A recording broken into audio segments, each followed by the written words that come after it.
Hi everyone, my name is Lillian and today I'm going to be talking about all the classes I took when I was studying abroad at NUS and how I got a 4.0 while traveling to 6 different countries. So for context, I am a UC Berkeley student studying computer science and business administration. I studied abroad at the National University of Singapore in the second semester of my junior year. And in this video, I'm going to talk about why I chose the classes that I did. I'm going to talk about my experience as a class. I'm going to talk about the workload, like whether or not I enjoyed it. I'll give you guys my advice for how to do well in your study abroad classes while being able to balance exploring and traveling. And then I'll compare like the NUS experience to the Berkeley academic experience. So when going into study abroad, I knew that I wanted to take classes that would fulfill my general education requirements at Berkeley. I needed to fulfill my historical studies requirement, philosophy and values requirement, and my arts and literature requirement. So for my historical studies requirement, I took the class Pirates, Oceans and the Maritime World. For my arts and literature class, I took Forbidden Romance in Modern Times, East and West. And for my philosophy and values requirement, I took the class Digital Ethics and Data Privacy. And I also took the class Digital Media Cultures. I'm hoping this class may fulfill one of my electives for my major or just another requirement, and I also just took it for fun. I also chose all of these classes because they sounded very interesting to me and because they had no lectures on Monday and Friday and they had no finals. Okay, and now I'm going to talk about all the classes that I took, and I'll talk about them in order of difficulty and workload. So I would say the easiest class I took was my Pirates class, and just to give you an overview about what this class is, we've talked about the history of pirates, how they came to be. We talked about how pirates were represented in pop culture. We talked about the golden age of piracy, kind of the end of the golden age of piracy and modern piracy. And we also talked about how piracy was a geopolitical tool. Yeah, this was my lightest workload class. We had 2 hours of lecture a week. Sometimes it would be 3 hours if we were watching a movie. And then once every 2 weeks, we had a 2-hour discussion, which is called tutorial at NUS, where basically we would just go over certain topics in class. And we also had, I think, 4 assignments throughout the entire semester, but those assignments were not very long or difficult. My favorite one was when we had to write a film proposal for something about pirates. And overall, this class was pretty fun. I think just treat it like a normal class and you'll do fine. But yeah, I had a great time taking this class. I really enjoyed the content, and some of the students in my discussion section were really fun to talk to. It was really fun talking about kind of history, colonialism, and relating a lot of topics back to piracy. And then I would say my second easiest class was my Forbidden Romance class. So what this class focused on is basically forbidden romance in Chinese literature. We read books, watched movies, and listened to songs. And through all of those mediums, we kind of analyzed how forbidden romance was portrayed in this culture, and then how it relates to the broader social implications of what was going on in China and Chinese history, and how forbidden romance was used as a tool of cultural expression. We had 2 hours of lecture a week, and then once every 2 weeks we had 2 hours of discussion. And we also had readings to do throughout the entire semester, and within our discussion groups, everyone had a mini group where we had to give a presentation about a certain topic in class. So I think I presented about homosexuality in forbidden romance, and that presentation was pretty easy to do. You just had to do a close reading and present certain items, and then give have some good discussion questions for the entire class to talk about.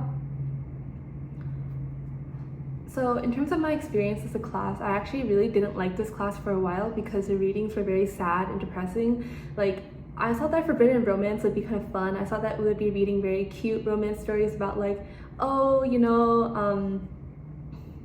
our love broke cultural boundaries and expectations, but instead it was more of cheating on people, people being mean, teacher-student relationships. And yeah, I think it just made me a little bit sad and scared about the future of my romantic life. But then I kind of got over it and realized that this is just all in the past. Yeah, I just got over it and it was all fine. But yeah, overall I enjoyed the class. I would say lectures were a bit boring, but the topic is very interesting, so yeah. And it's also really cool to tell people that you're taking forbidden romance class. Like, I like just going around and telling people and being like, oh yeah, I have to read like love letters for class. So yeah, I enjoyed the class a lot. The next class I'm going to be talking about is my digital ethics and data privacy class. So honestly, the content of this class kind of felt like a workplace training module. You know, like when you don't have to learn that like, oh, like don't do certain things with data, like don't send it out and things like that. But we had 1 hour lecture a week, but to be honest, I never went to lecture and it was totally fine. And then we had 2 hour discussions once a week. And this class is very group focused. So within our discussion, you have a group and you do all of your assignments together. So there's like no individual assignments. You guys do case studies together and you also do a debate together. But honestly, like the debate wasn't actually a debate. It was just like a presentation. You just like stood up there and talked about certain things. Yeah, there's also like a final and a midterm, but those were all multiple choice and pretty easy. In terms of my experience in the class, I really liked how the class focused on group work, because as an exchange student, like one of my goals was to become closer to the local students, and I feel like it can be a bit difficult as an exchange student because like there's not really a mix of like local and exchange students, but working together in a group kind of allowed me to get closer to some of the students.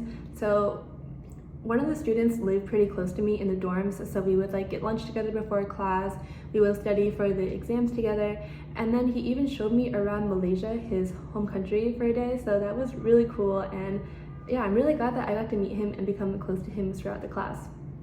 I feel like this class was pretty easy, so one thing I did is during the final, I wanted to leave early to go to a flight. And then I asked them if I could leave like after the hour was finished, and they said no. So then what I did was I finished the final in 10 minutes. It was like 30 multiple choice questions, and then they just like let me leave. And then I like did well in the final too. Like I scored like around average, which is pretty good considering like the bell curve for NUS. And the last class I'm going to be talking about, my hardest class, is digital media cultures. So this class just talks about social media and how it influences like our culture and how it creates a new digital culture. So there is like 1 hour lecture once a week and then 2 hour discussions every week, and we had like 2 or 3 essays to write. Yeah, overall, like my experience with this class was, and overall I felt like this class focused a lot about capitalism. Like at certain points I just felt like we were just learning about capitalism, and I was like, wait, like where's the digital media cultures part of it? But I guess everything just relates back to capitalism in the end. But yeah, as a computer science major, it definitely made me think more about like what are the things that I'm building and how it affects people, because we learn about how like social media affects culture and how it creates a new digital culture. So I thought that was really insightful and really interesting. Sometimes I felt like the class would make up different words and terms and I'm like, really? Like, is that really a thing? But overall, it was a very interesting and insightful class. Sometimes the concepts were pretty confusing to understand, and honestly writing the essays was a bit hard, but other than that, it was a pretty good class. Okay, and now I'm going to be giving you guys my advice on how to ace your study abroad classes and be able to travel a lot. So as a disclaimer, I didn't actually get like a 4.0 in all of these classes. I got like an A- and higher, which translates to a in my for like UC Berkeley grades. So yeah, I think I got lucky in that NUS has like a bell curve. So if you score average, it's a B+. So you only need to be like a little bit better than like the average student to get a good grade in these classes. And overall, like my top tips for just doing well in class is to try hard in the beginning, because in the beginning of the semester is when you're going to get all the easy points. And also if you try hard in the beginning, you're going to kind of know how the teacher grades certain assignments, and you're going to have more leeway in the end of the semester.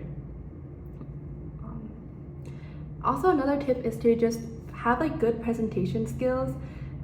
Of course, it kind of depends on what kind of class you're taking, but for like my digital ethics class and like my forbidden romance class, when we did group presentations, I didn't need to prepare that much to still give a good presentation because I'm already pretty good at speaking and coming up with things. So I just like didn't really prepare and was still able to pull off like a pretty good presentation. So I just think that coming in to study abroad with like that skill will definitely make it a lot easier to spend less time in your classes.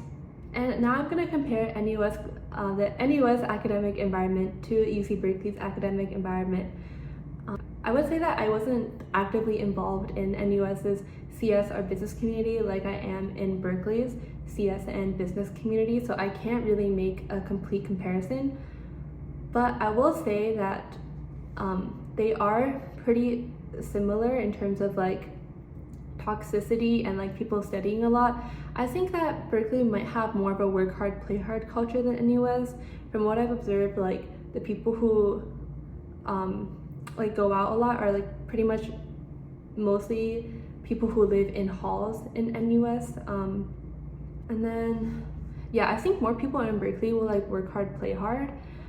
But I think like one thing that I observed in NUS was this guy asking his friend like randomly while they were studying, like, oh, how much are you making this summer for an internship? And I feel like that would happen at Berkeley too. So I think like the level of just like competitiveness and like slight toxicity is probably the same at the schools.